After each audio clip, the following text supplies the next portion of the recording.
Hey, what up, everybody? Stevie Breech coming to you, and another wrestler's jumped ship from the TNA bandwagon.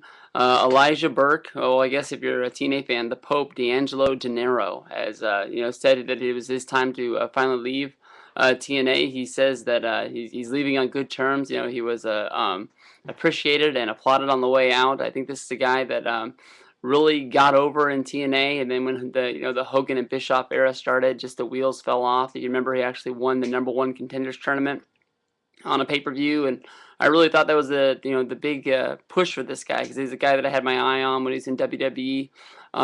He was Elijah Burke there, the leader of the New Breed on ECW.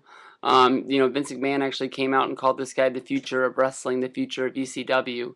And if you're gonna get a statement like that from Vince, you got to have talent. I mean, Vince sees a lot of guys come in and out, and he's not going to put his stamp of approval on somebody that's not, going to be great.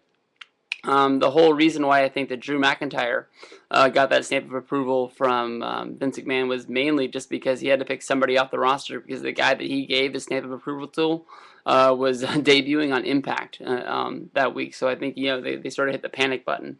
But Drew McIntyre is another guy that I'm really getting behind that a lot of people to say is going to be getting that spring release that never really came this year. But the Pope in TNA, like I said, he had the #1 contenders tournament. He didn't win the title when he was able to have that match. But from there, Hogan and Bischoff, in that booking creative team, they have so many people in that creative office. They lose track of the wrestlers they have and who they're pushing and what's going on. I mean, I don't even think they noticed that they had the Pope against Samoa Joe in a year-long feud. Basically, they were feuding over who TNA wanted least. Basically one day Elijah. No, I keep on calling him Elijah Burke, but the Pope came out there and just called Samoa Joe fat, and it was on from there.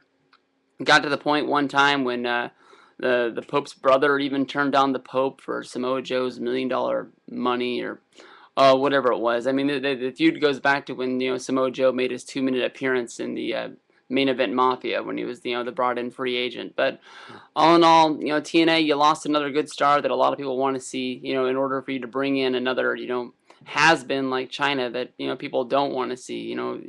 You're basing your company around your Impact Wrestling, yet the wrestling keeps on getting pushed out the door. I mean, you're trying to say you're better than WWE, but you're throwing out just as much as old school entertainment than anybody else. So I don't really get it.